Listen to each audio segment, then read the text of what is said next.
जनमानस विवेचना में आपका स्वागत है। मैं हूं अमलेंदु भूषण खां। लगता है इस बार कांग्रेस के ट्रैप में बीजेपी फंस गई है। राहुल गांधी को सूरत की अदालत से 2 साल की सजा मिलने और लोकसभा की सदस्यता जाने के कारण कोहराम मचा हुआ है। पूरे देश में कांग्रेस प्रदर्शन, धरना और सत्याग्रह पर उतरी हुई है। जिस तरह से बीजेपी का रिएक्शन आ रहा है, उससे ऐसा लगता है जो बीजेपी इस बार कांग्रेस के ट्रैप में फंस गई है। बीजेपी के नेता यह कह रहे हैं जो कांग्रेस के पास बड़े बड़े महारथी वकील हैं, तो वो क्यों नहीं इस केस में परस्यू किए, क्यों नहीं वो सूरत जाकर के अपनी दलील दिए, तो राहुल गांधी को सजा नहीं मिलती। यानी ये एक तरह से बीजेपी का ये दिखा रहा है जो वो किस तरह से अंदर से बौखलाई हुई है। जाहिर सी बात है जो कांग्रेस के प्रति लोगों की संपैथी बढ़ गई। जब से राहुल गांधी को 2 साल की सजा हुई है और लोकसभा की सदस्यता गई है, तब से लोगों के मन में ये जरूर आ रही है बात जो जरूर मोदी सरकार गलत काम राहुल गांधी के साथ कर रही है। राहुल गांधी भी खुल करके मोदी सरकार को चुनौती दे रहे हैं। वो कह रहे हैं हिम्मत है तो गिरफ्तार कर ले, हमें फांसी पे चढ़ा दे, लेकिन मैं जनता की आवाज़ को उठाता रहूँगा। यानी एक तरह से बीजेपी को, मोदी सरकार को ये सीधे तौर पे चुनौती दे रहे हैं जो वो गिरफ्तार करके दिखाए। अब इस मामले में वो कांग्रेस जो है वो अब इस सजा के खिलाफ उच्चतम न्यायालय या उच्च न्यायालय या डिस्ट्रिक्ट जज के यहाँ देरी से अपना ये अर्जी फाइल करेगी, ताकि लोगों के बीच मैसेज जाए जो बीजेपी सरकार, मोदी सरकार उनके खिलाफ किस तरह से साजिश कर रही है। अभी तक कांग्रेस ईडी और सीबीआई को हथियार बना करके लोगों तक मैसेज भेज रही थी। अब संसद और सूरत कोर्ट के मामले को लेकर के वो जनता के बीच अपनी ये संवेदना, अपना दुख वो जनता के बीच भेज रहे हैं। नमस्कार। मैंने आप सब से काफ़ी बार बोला है कि हिंदुस्तान में लोकतंत्र पर आक्रमण हो रहा है और इसका हमको हर रोज़ नए नए उदाहरण मिल रहे हैं। सवाल मैंने एक ही पूछा था,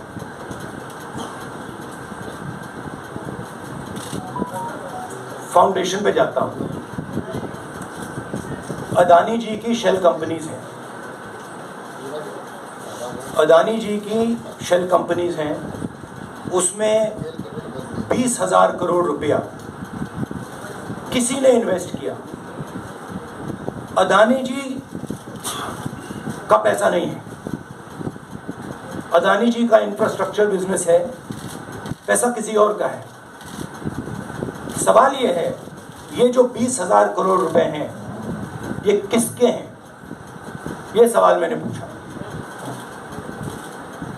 मैंने पार्लियामेंट हाउस में प्रूफ देके, जो मीडिया रिपोर्ट से मैंने निकाला, अदानी जी और नरेंद्र मोदी जी के रिश्ते के बारे में डिटेल में बोला। रिश्ता नया नहीं है, रिश्ता पुराना है।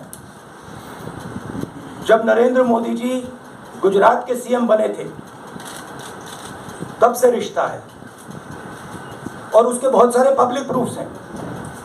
हवाई जहाज में मैंने फोटो दिखाई, नरेंद्र मोदी जी बड़े कंफर्ट में बैठे हुए थे अपने दोस्त, अपने मित्र के साथ। पार्लियामेंट में मैंने दिखाई। ये सवाल मैंने पूछा। फिर मेरी स्पीच को एक्सपंज किया गया। मैंने स्पीकर को डिटेल चिट्ठी लिखी, पॉइंट बाय पॉइंट, कि मैंने कहा कि एयरपोर्ट्स अदानी जी को रूल बदल के दिए गए हैं। ये लीजिए रूल की कॉपी जिसको बदला गया है। चिट्ठी लिखी, कोई फर्क नहीं पड़ा।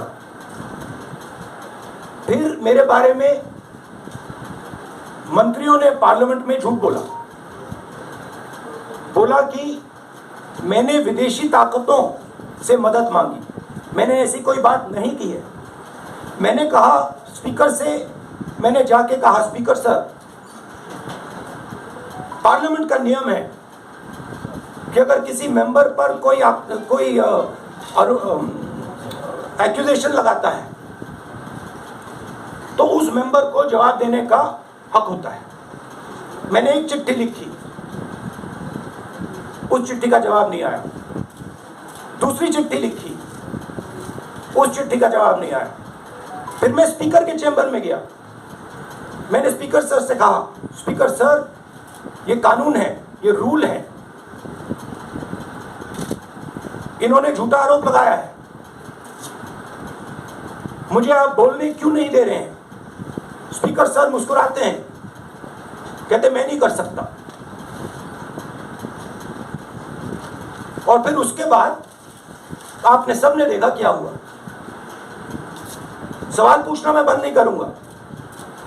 नरेंद्र मोदी जी का अदानी के साथ क्या रिश्ता है और 20,000 करोड़ रुपए किसके हैं, मैं पूछता जाऊंगा। मुझे कोई डर नहीं लगता इन लोगों से।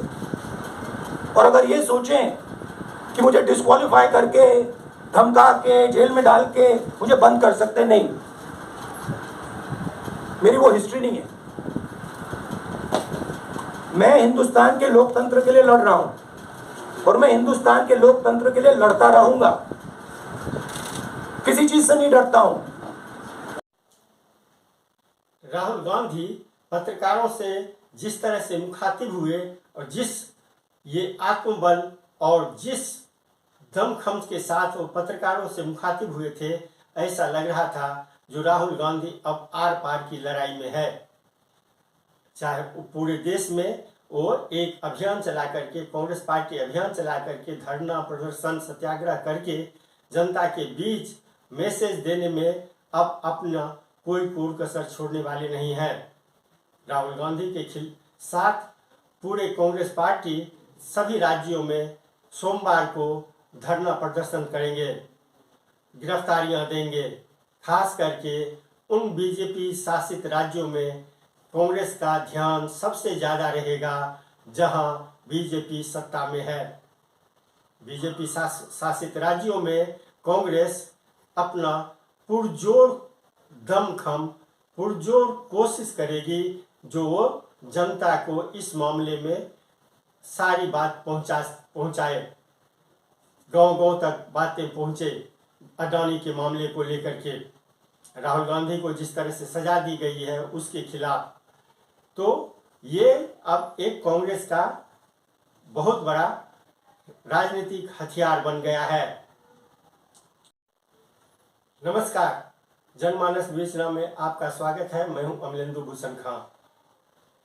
प्रियंका गांधी कांग्रेस की महासचिव और राहुल गांधी की बहन प्रियंका गांधी जिस तरह से आज मोदी सरकार पर आक्रामक हमले की है वह बेहद ही काबिल तारीफ है।